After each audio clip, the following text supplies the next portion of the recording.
गुरु प्यारी साध संगत जी, बड़े प्यार से कहिए धन निरंकार जी। साध संगत जी, सद्गुरु माता जी की असीम कृपा से आप सभी महापुरुष जहाँ भी होंगे खुश होंगे, प्रसन्न होंगे। सद्गुरु की रजा में रह कर के सेवा सिमरन और इसके गुणगान करते हुए इसी में मगन होंगे। साध संगत जी, किसी भी बड़ी से बड़ी परेशानी को लेकर के आदमी बहुत ही परेशान होता है। हमें पता है कि किसी चीज़ की दो पहलू होती है, एक सकारात्मक और एक नकारात्मक। जब हम किसी भी बात को या किसी भी परेशानी को लेकर के नकारात्मक सोच रखते हैं तो वो हमें बार बार परेशान करती है। हम उसी बात को बार बार सोचते हैं और उसको लेकर के हमेशा दुखी रहते हैं। वे हमारी ऊर्जा को हमेशा क्षय करती रहती है। लेकिन उसका दूसरा नज़रिया सकारात्मक होता है, जिसको हम सोचते ही नहीं हैं, बिल्कुल इस परम पिता परमात्मा पे छोड़ देते हैं और हमेशा सकारात्मक सोचते हैं, जिससे कि हमारे मन में जो तनाव होते हैं बिल्कुल ही न के बराबर होते हैं और हमें दुख भी नहीं होता है। साध संगत जी, ऐसी ही एक साखी दास आपको सुनाने जा रहा है। साध संगत जी, एक व्यक्ति काफ़ी दिनों से चिंतित चल रहा था, जिसके कारण वह बहुत काफ़ी चिड़चिड़ापन में तथा तनाव में रहने लगा था। वह इस बात से परेशान था कि घर के सारे खर्चे उसे ही उठाने पड़ते हैं। पूरे परिवार की जिम्मेदारी उसी के ही ऊपर है। किसी न किसी रिश्तेदार का उसके यहाँ आना जाना हमेशा ही लगा रहता है।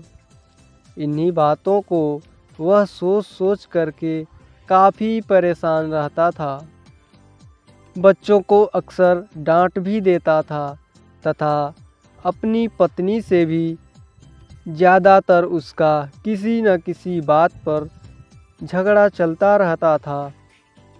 एक दिन उसका बेटा उसके पास आया और बोला, पिताजी, मेरा स्कूल का होमवर्क करा दीजिए। वह व्यक्ति पहले से ही तनाव में था। उसने बेटे की बात को सुन करके उसे डांट कर भगा दिया। लेकिन जब थोड़ी ही देर के बाद उसका गुस्सा शांत हुआ तो वह अपने बेटे के पास गया। देखा कि बेटा सोया हुआ है और उसके हाथ में उसके होमवर्क का कॉपी है। उसने कॉपी को लेकर के देखा और जैसे ही उसने कॉपी नीचे रखनी चाहिए, उसकी नज़र होमवर्क के टाइटल पर पड़ी। टाइटल के होमवर्क में लिखा था, वे चीज़ें जो हमें शुरू में अच्छी नहीं लगती लेकिन बाद में वे अच्छी होती हैं। इस टाइटल पर बच्चे को एक पैराग्राफ लिखना था, जो उसने लिख भी लिया था। उत्सुकतावश उसने बच्चे का लिखा हुआ पढ़ना शुरू कर दिया। बच्चे ने उस पैराग्राफ में लिखा था, मैं अपने फाइनल एग्ज़ाम को बहुत धन्यवाद देता हूँ, क्योंकि शुरू में तो ये बिल्कुल अच्छे नहीं लगते हैं, लेकिन इनके बाद स्कूल की छुट्टियां पड़ जाती हैं। मैं ख़राब स्वाद वाली कड़वी दवाइयों को बहुत धन्यवाद देता हूँ, क्योंकि शुरू में तो ये कड़वी लगती हैं, लेकिन ये मुझे बीमारी से बिल्कुल ठीक कर देती हैं। मैं सुबह सुबह जगाने वाली उस अलार्म को बहुत ही धन्यवाद देता हूँ, जो कि मुझे हर सुबह बताती है कि मैं जीवित हूँ। मैं ईश्वर को भी बहुत बहुत धन्यवाद देता हूँ, जिसने मुझे इतने अच्छे पिता दिए, क्योंकि उनकी डांट मुझे शुरू में तो बहुत बुरी लगती हैं, लेकिन वो मेरे लिए खिलौने लाते हैं, मुझे घुमाने ले जाते हैं और मुझे अच्छी अच्छी चीज़ें को खिलाते हैं। और मुझे इस बात की सबसे बड़ी खुशी है कि मेरे पास पिता हैं, क्योंकि मेरे दोस्त सोहन के पिता भी नहीं हैं। बच्चे का होमवर्क पढ़ने के बाद वह व्यक्ति जैसे अचानक ही नींद से जाग गया हो। उसकी सोच बदल सी गई थी। बच्चे की लिखी बातें उसके दिमाग में बार बार घूम रही थी, खासकर वह लास्ट वाली लाइन।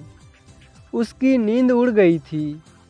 फिर भी वह व्यक्ति थोड़ा शांत होकर के बैठा और उसने अपनी परेशानियों के बारे में सोचना शुरू कर दिया कि मेरे साथ क्या क्या परेशानियां हो रही हैं और मैं इतना दुखी क्यों हूँ।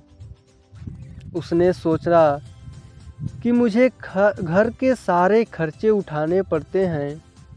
इसका मतलब है कि मेरे पास घर है और ईश्वर की कृपा से मैं उन लोगों से बहुत बेहतर स्थिति में हूँ जिनके पास कोई घर नहीं है।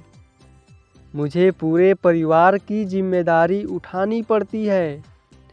इसका मतलब है कि मेरा एक सुंदर परिवार है, बीवी बच्चे हैं और ईश्वर की कृपा से मैं उन लोगों से बहुत ज़्यादा खुशनसीब हूँ जिनके पास परिवार नहीं है और वो दुनिया में बिल्कुल अकेले हैं। मेरे यहाँ कोई ना कोई मित्र या रिश्तेदार आता जाता रहता है। इसका मतलब है कि मेरी एक सामाजिक हैसियत है और मेरे पास मेरे सुख दुख में साथ देने वाले लोग हैं।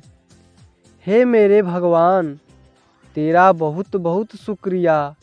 मुझे माफ़ करना, मैं तेरी कृपा को अब तक पहचान नहीं पाया था।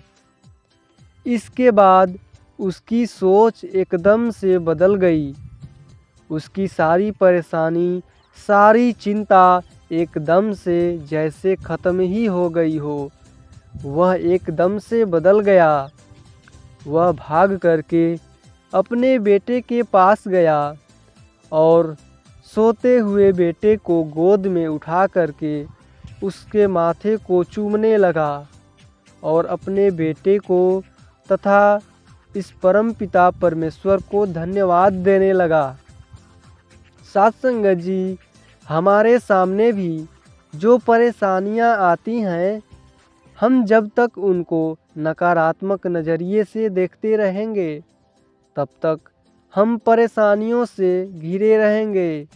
लेकिन जैसे ही हम उन्हीं चीज़ों को, उनकी परिस्थितियों को सकारात्मक नज़रिए से देखेंगे, हमारी सोच एकदम से बदल जाएगी। हमारी सारी चिंताएं, सारी परेशानियां, सारे तनाव, सारे दुख दर्द एकदम से ख़त्म हो जाएंगे और हमें मुश्किलों से निकलने के नए नए रास्ते दिखाई देने लगेंगे। साथ संगत जी, यदि आपको यह बात अच्छी लगे तो उसका अनुकरण करके अपनी ज़िंदगी को खुशहाल बनाइए। तो साथ संगत जी, उम्मीद करते हैं कि आप सभी को आज की यह साखी ज़रूर पसंद आई होगी। फिर मिलते हैं अगले साखी में। साथ संगत जी, बड़े प्यार से कहिए धन्य निरंकार जी।